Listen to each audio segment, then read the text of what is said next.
Hi అండి అందరికీ milli మేకర్తో అయితే బాస్మతి రైస్తో లంచ్ బాక్స్కి రైస్ చేస్తాను అనమాట. సూపర్గా వచ్చిందండి. ఇంకా మార్నింగ్ టిఫిన్ అయితే దోశ చట్నీ చేశాను. అయితే అపోలో ఫిష్ తెచ్చాడు మా వారు.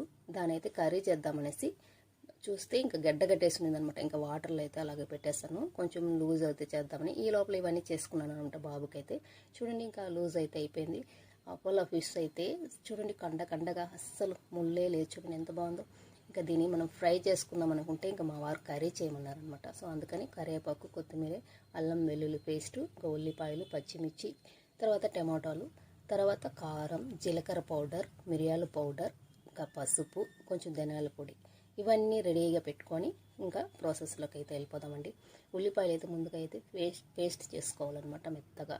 సూపర్గా ఉంటుందండి. ఒకసారి ట్రై చేసి చూడండి. ఈ కర్రీ కూడా ఎప్పుడు ఫ్రైయే కాకుండా అట్లా కర్రీ కూడా అయితే రైస్లకు కూడా చాలా బాగుంటుంది కదా. మా పెద్ద బాబుకి అయితే చాలా ఇష్టం అనమాట. అడిగి మడి తింటారనమాట చేపలు అంటే మా పెద్ద బాబుకి, మా వారికి అయితే.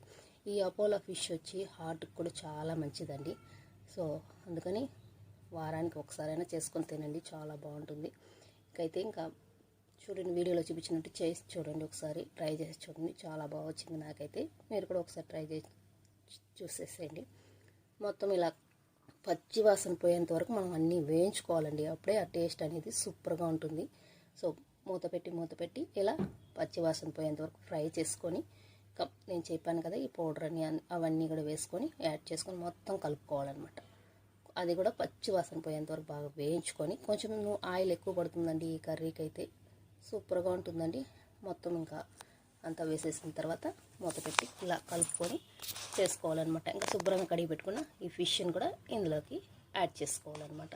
సో ఫిష్ అయితే చాలా మెత్తగా ఉందన్నమాట. కొంచెం చూసి కలుపుకోవాలన్నమాట మనం గరిటెతో.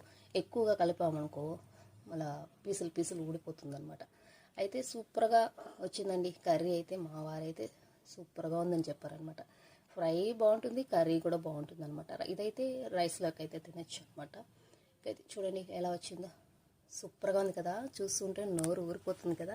ఇంకా కర్రీ అయితే ఇలా వచ్చిందనమాట. ఇందులో కొంచెం చివరిగా మనం కొంచెం కొత్తిమీరని కూడా గార్నిష్ చేసుకుంటే సూపర్గా ఉంటుందండి.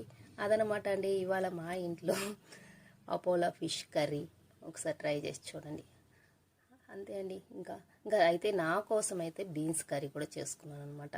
నేను అంతగా ఫిష్ తిననండి, నాకు చికెన్ అంటేనే చాలా ఇష్టం అనమాట. ఇంకా ఫిష్ కర్రీ, ఇంకా meal maker rice, beans curry మొత్తం తీసుకొని మా వారి దగ్గరికి అయితే ఇలా వచ్చేస్తానమాట. తానైతే చాలా హ్యాపీగా తినేస్తారనమాట అండి. ఇలా నచ్చిన ఫుడ్ వాళ్ళకి చేసి పెడితే వాళ్ళు హ్యాపీగా ఉంటారు, మనం హ్యాపీగా ఉంటాం కదండి. ఓకే అందరికీ.